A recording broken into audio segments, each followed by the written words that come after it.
confirm that you can hear me, because I don't want you to sit down there. It's very unusual for me to be sitting. So, as Martin said, I'm going to walk you through basically some basic concepts around the area of treasure concept, transformation, in association with the Bioscience project. Thereby, I'm going to give you a little bit of a background on both elements. Then I will provide you with my research questions, the design of the study. Then I look at some themes that arose at the moment in time, some findings, and some basic take-home messages. Okay, to begin with, what are treasure concepts? Now, you might have been already aware of those since the seminal paper by Mayer and Land in 2003. Treasure concepts have become quite a popular element in education. Fundamentally, you can see them as a gateway to a previously inaccessible knowledge. A knowledge that has very specific characteristics without which students cannot effectively progress. So they might be stuck in a place of stasis. So in order to progress, we needed to look at the characteristics of a treasure concept. The fundamental element there is effectively troublesomeness. And troublesomeness comes from Perkins' view in a constructive way of knowledge. And it's a knowledge that is defined as being counterintuitive, something that escapes the common sense of students and thereby challenge their understanding. However, when they face this, they needed to basically reconnect that knowledge to their own beliefs and understanding, and they exist, let's say, in a status of transition. That is referred as to be in the liminal space or liminality. Liminal space, however, is not an inert space, but is actually constructive, creative, engages reflection, and potentially the acquisition of a troublesome knowledge. If that does take place, then what happens is in general that the student is transformed in its view of the discipline. So start looking at the discipline different, which means fundamentally adds an element of integration. The pieces start to click together and provide a new understanding. It's said though that it's irreversible. So if it does happen, it cannot be undone. And the word is if it does happen, okay? And it's generally considered to be bounded. So it's within the remedy of a disciplinary competence. But again, research is becoming a little bit loose on that principles. So where I come from is my interest, what makes an element of teaching, a concept, challenging to students. What fundamentally is what troubles them. And applying the lens of a treasure concept, then what is effectively transformation, apologies, and how do I establish transformation? So I utilized the lens of a treasure concept in the context of bioscience, which is de facto a research-based education systems there where a lot of students has a continuous hands-on experience, and despite that, research-minded students are few and far in between. What effectively happens in the transition? What do they encounter that do not allow the integration element, ultimately the reaching of this mindset there? So all of you might have already come across this pyramid, which I believe in a sort of alternative version was presented by Martin earlier on. And what it fundamentally says is that depending on the activity of the students, there is a certain learning. There is those percentages, I believe, are entirely fictitious, and so they are questionable, but there is some sort of evidence there.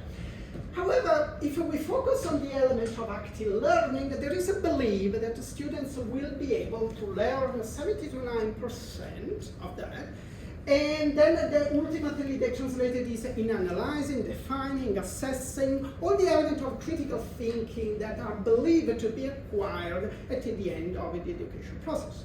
Now, I would say that this is largely questionable, and in my own experience, I don't see reflection of that. So with that in mind, I looked at the bioscience project with the underlying principles by Bernadette Coates curriculum. In science, it's believed to be fundamentally cognitive, and emotional domaining, with the cognition domain being the largest one, the self, the emotional domain a little bit there interacting. The reality is more like this one here, whereby knowledge and action are sort of similar, and the self, God forbid, move to the side and forget about it.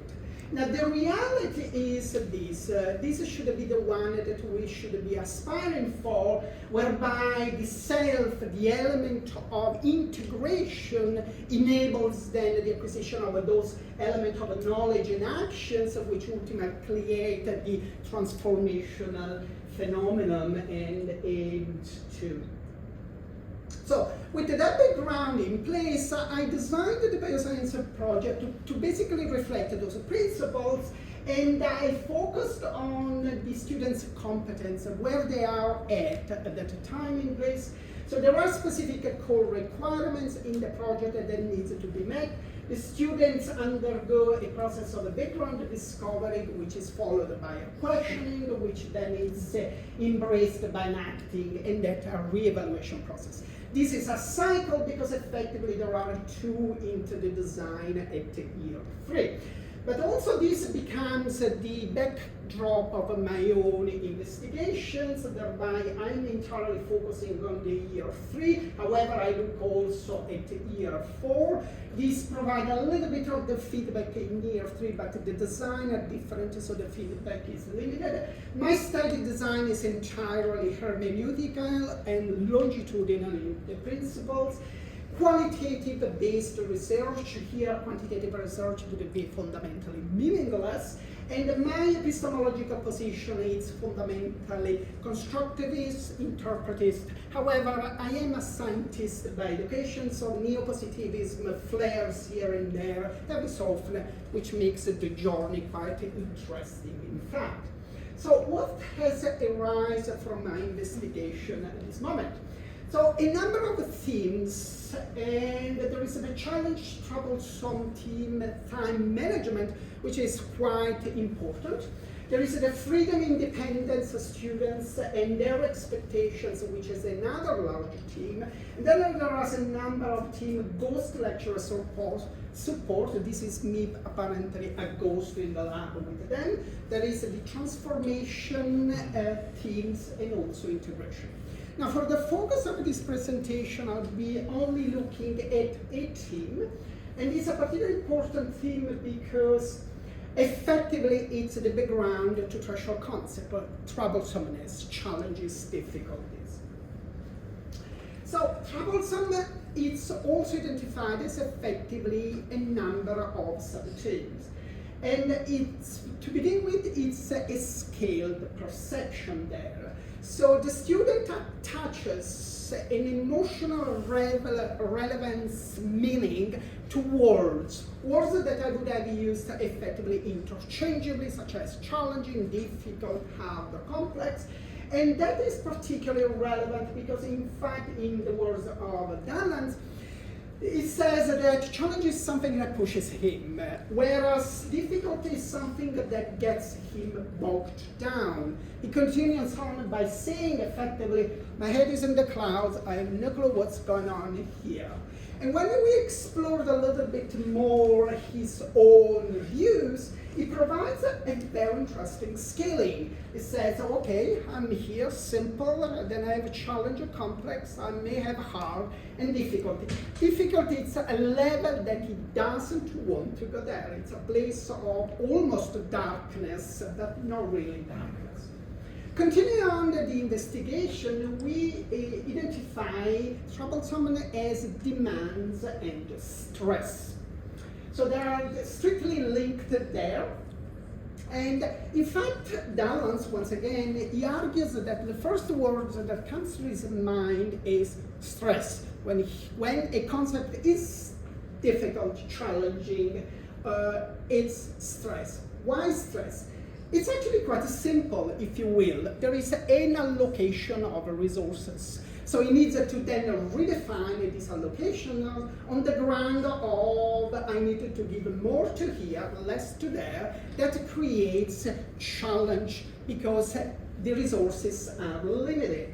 Thereby, he argues that when he looks at the end of the scale, it's a scary place to be because that implies a lot of resources that he needs to reallocate to address that place. It also reasons, though, that effectively when something is truly difficult, there is an element of disinterest, that particularly context does not appeal his intellectual inherent curiosity. Troublesome also it's linked to language conundrum and to language structure. And this is also, I believe, Martin touched base earlier on, in fact, on a similar concept here. And he says that the jargon per se, which is a sort of the disciplinary competencies, if you will, is not a problem. It's the way the structure of the language conveys the message, whether it's the lecture, myself for instance, or it's a paper, or it's a book, or it's a video. Those create the initial impasse, the impasse that they then can remain there, and that the students can remain stuck in this unprogressive space, or can actually progress. But what he then looks at and reflects is when I actually captured that concept, I can break it down in my own words, in his own words, in my own terms and in my own way. Now this is very important because one way of establishing threshold concept is effectively it's the language adopted by the students. So if he uses his own terms and ways, how do we establish effectively that? He continues on by saying effectively that there is a relationship there between what he finds challenging and the lecturer's language. And indeed, it also argued that the language structure is something that ultimately it's associated to his own perception of complexity. Now, to be said and to be noticed that the Mayer's Land paper, seminal paper 2003, it did actually refer to language and complexity and language structure, but it's interesting to see this connection with that paper as well. So what are then my take-home messages for this short talk? So to begin with, the difficulty concept is a matter of individuality as opposed to generality. And this is particularly important because threshold concept is oftentimes utilized as a lens to investigate the curriculum. So if I investigated the curriculum, I obviously utilize my own lens of what it makes difficult, thereby is not likely to be reflecting the student's own lens of what is difficult. So there is definitely an element of a scaled approach in the student, which we need to be mindful of.